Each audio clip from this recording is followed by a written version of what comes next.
अगर हम बहुत ज़्यादा रेसिडेंशियल प्रोजेक्ट्स की तरफ हैं और ऑल ऑफ अ सडन अगर कुछ कमर्शियल प्रोजेक्ट आ जाता है, कॉर्पोरेट ऑफिस करना पड़ता है डिज़ाइन, तो कहीं ना कहीं एक टेंशन सा होता है, कंफ्यूजन होता है कि क्या डिफरेंस होता है, कैसे मैनेज कर पाएंगे, क्या हम कर पाएंगे या नहीं। इसके बारे में हम बात करेंगे।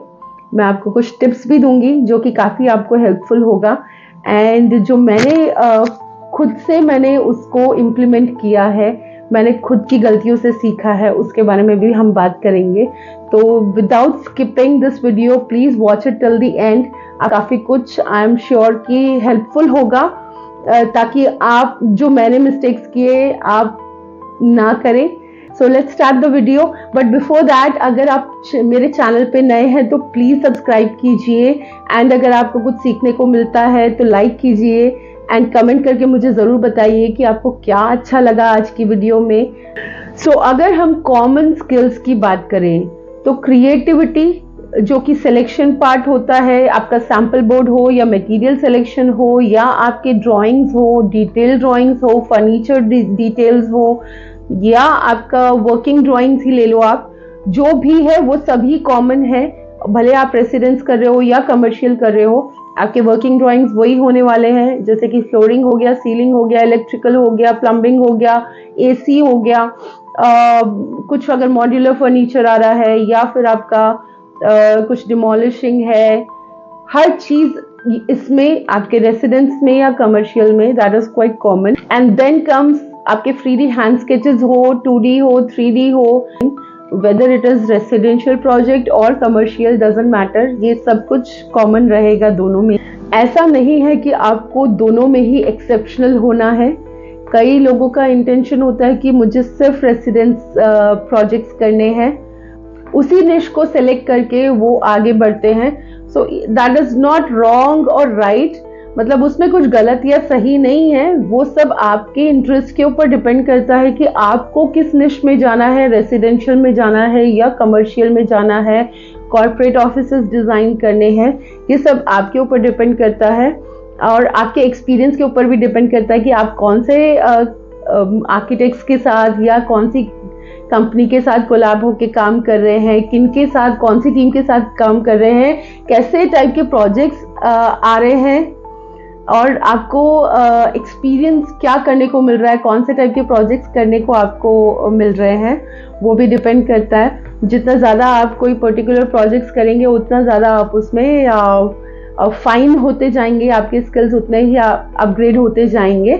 तो जो काफ़ी सालों से कमर्शियल कर रहे हैं उनको कमर्शियल काफ़ी कमर्शियल पसंद आता है, कमर्शियल प्रोजेक्ट्स ही लेते हैं आगे भी। वैसे ही अगर हम रेसिडेंस पे काफ़ी सालों से काम कर रहे हैं तो वो रेसिडेंस को ही प्रेफर करते हैं कि नहीं, हम रेसिडेंस प्रोजेक्ट्स ही करते हैं। तो इट ऑल डिपेंड्स, कई दोनों भी करते हैं, ऐसे आर्किटेक्ट्स और ऐसे फर्म्स भी हैं जो दोनों टाइप के प्रोजेक्ट्स हैंडल करते हैं। सो इट ऑल डिपेंड्स कि आप किस फील्ड में, किस निश को लेकर आगे बढ़ना चाहते हैं। But as an interior designer मैं आपको एक चीज़ ज़रूर बोलना चाहूँगी कि आप इनिशियली अगर आप अगर बिगिनर हैं, आप अगर अपना करियर स्टार्ट कर रहे हैं, सो डोंट रिस्ट्रिक्ट योरसेल्फ। अगर आपको कुछ एक्सप्लोर करने की अपॉर्चुनिटी मिलती है, कुछ प्रोजेक्ट ऐसा मिलता है कि आप जिसका आपको एक्सपीरियंस नहीं है, आप किसी की हेल्प लेके उस प्रोजेक्ट को एग्जीक्यूट कर सकते हैं, उस प्रोजेक्ट को डिलीवर कर सकते हैं, आप वो प्रोजेक्ट को डेफिनेटली कीजिए, even if it is not your फोटे। मैं आपको एडवाइस करूंगी कि आप हमेशा कुछ ना कुछ एक्सपीरियंस नया कीजिए, एक्सपेरिमेंट कीजिए, बिकॉज यू नेवर नो। कई बार हमें ऐसे लगता है कि हम नहीं कर पाएंगे, बट वो बहुत ही अच्छे तरीके से होता है हमसे, और तब हम रियलाइज करते हैं कि अरे यार, ये मुझे ज़्यादा पसंद था और ये तो बहुत ही सही है और ये बहुत ही इंटरेस्टिंग है और मुझे इसमें ज़्यादा मज़ा आ रहा है, ये मैंने क्यों नहीं एक्सप्लोर किया, क्यों नहीं एक्सपीरियंस किया पहले। सो मैं चाहूँगी कि आप डेफिनेटली कुछ नया अगर आपके हाथ में आता है प्रोजेक्ट, या आप किसी के साथ मिल के कर रहे हैं प्रोजेक्ट, या किसी के साथ किसी कंपनी में आप काम कर रहे हैं जहाँ पे उनके पास ऐसा ऑप्शंस हैं जहाँ पे आप एक्सपीरियंस कर सकते हैं, तो डेफिनेटली कीजिए, because that's really going to give you a confidence कि आप हर तरीके का प्रोजेक्ट कर सकते हैं।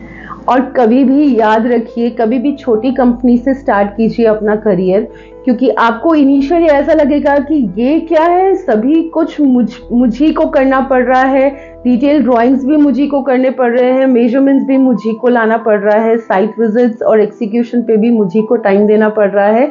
Initially you might feel hectic, but believe me, that's going to give you so much confidence, और आपके skills बहुत ज़्यादा अपग्रेड होंगे और वो एक्सपीरियंस बहुत ज़्यादा मैटर करेगा इन फ्यूचर में। क्योंकि मैं अपने एक्सपीरियंसेस के साथ बोल रही हूँ, इनिशियली तो बिल्कुल भी आप इस चीज़ से डरे ना, पीछे ना हटे कि मैं सब कुछ नहीं कर सकती या कर सकता। अगर आपको मौका मिले एक्सप्लोर करने का तो डेफिनेटली कीजिए, जितना हो सके, जितना आप टाइम देंगे सिस्टम पे और एग्जीक्यूशन में, उतना ही आप अपने स्किल्स एनहांस करेंगे और उतना ही आपका एक्सपीरियंस मैटर करेगा। आगे जाके आपको वो बहुत ज़्यादा हेल्पफुल होने वाला है। नेक्स्ट आपका आता है कि रेसिडेंस, अगर हम बात करें तो 2 BHK 3 BHK ड्यूप्लेक्स भी होते हैं, विलास भी होते हैं, इंडिपेंडेंट हाउसेस भी होते हैं, you might have to design, जो कि रेसिडेंसेस में आते हैं। सो रेसिडेंशियल में अगर हम बात करें तो ऑक्यूपेंसी के बारे में आपको समझना है कि who is going to use that space. उसके अलावा आपके पास काफ़ी फ्लेक्सिबिलिटी होती है, कलर ऑप्शंस होते हैं, बट आपको प्रेफरेंसेस भी समझना है कि क्लाइंट की क्या प्रेफरेंस है, उसके accordingly you need to work towards it. And अगर हम कमर्शियल की बात करें तो ऑफिस डिज़ाइन कर रहे हैं, मॉल्स डिज़ाइन कर रहे हैं, स्टोर्स, होटल्स, क्लब्स, पब्स या कोई भी पब्लिक स्पेस जब आप डिज़ाइन करते हैं तो आपको रेगुलेशंस के बारे में समझना होता है और फंक्शनल रिक्वायरमेंट्स के बारे में यू हैव टू अंडरस्टैंड। उसके अलावा कई ब्रांड्स होते हैं जो उनका एक कलर होता है, कलर थीम होती है जो आपको फॉलो करनी पड़ती है आपकी डिज़ाइन में। सो ये हर चीज़ को आपको समझना है एंड ये भी आपको समझना है कि टारगेट ऑडियंस कौन है, उनका गोल क्या है, मिशन क्या है, and accordingly you need to design. जो कॉमन मिस्टेक्स हम करते हैं, भले वो रेसिडेंस प्रोजेक्ट हो या कमर्शियल, जिसे हमें बहुत ज़्यादा ध्यान में रख के प्रोजेक्ट को एग्जीक्यूट करना है, सबसे पहला आता है कि आपको जोनिंग रेगुलेशंस और लॉस के बारे में समझना है। कुछ पर्टिकुलर टाइमिंग्स है जो फॉलो करनी है या कुछ रूल्स हैं जो आपको फॉलो करने हैं, गाइडलाइंस हैं, तो वो हर चीज़ को आपको ध्यान में रख के एग्जीक्यूट करना है प्रोजेक्ट। सेकंड, आपका most important is over budgeting नहीं करना है। आपको जो भी बजट है उसके अकॉर्डिंग, एस्टिमेट के अकॉर्डिंग आपको प्रोजेक्ट के मटेरियल सिलेक्शंस और प्रोजेक्ट को एग्जीक्यूट करना है। ये चीज़ का आपको ध्यान में रखना है कि मार्केट रिसर्च करनी है before you start doing any project.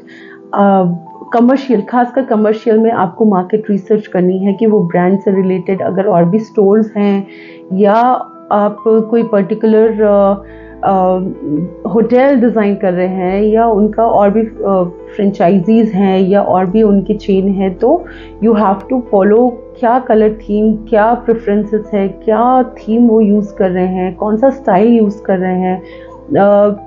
उससे आपको काफ़ी ज़्यादा हेल्प मिलेगी और क्लैरिटी मिलेगी to follow the same rhythm. Project execution, जो कि बहुत ही इम्पॉर्टेंट पॉइंट है, प्रोजेक्ट को एग्जीक्यूट करना, साइट असेसमेंट करना, ये बहुत ही इम्पॉर्टेंट है। आप because few projects end up with a poor project management, तो ये चीज़ को आपको ध्यान में रख के करना है कि आपका प्रोजेक्ट जो है डिलीवर जब हो तो it should meet up the expectations of the client। And सबसे इम्पॉर्टेंट पॉइंट मैं बोलना चाहूँगी कि टाइम सेव करने के लिए, मनी सेव करने के लिए चीप मटेरियल्स यूज़ ना करें, क्योंकि बाद में वो काफ़ी दिक्कत देते हैं कई बार एंड उसका मेंटेनेंस काफ़ी हाई हो जाता है। तो instead going for a better material is a good option than going for a cheap material with a lot of high maintenance. आज के लिए इतना ही और आगे हम मिलेंगे बहुत जल्द, दूसरे टॉपिक्स के बारे में डिस्कस करेंगे, इंटीरियर से रिलेटेड नए नए ट्रेंड्स और अपडेट्स के बारे में हम डिस्कस करते रहेंगे. तो स्टे ट्यून्ड, ऐसे ही be a part of my family. Thank you so much for watching my video. Please do not forget to subscribe my channel, hit the bell icon so that you get the notification whenever I'm uploading a new video. So catch you soon. Take care. Bye bye.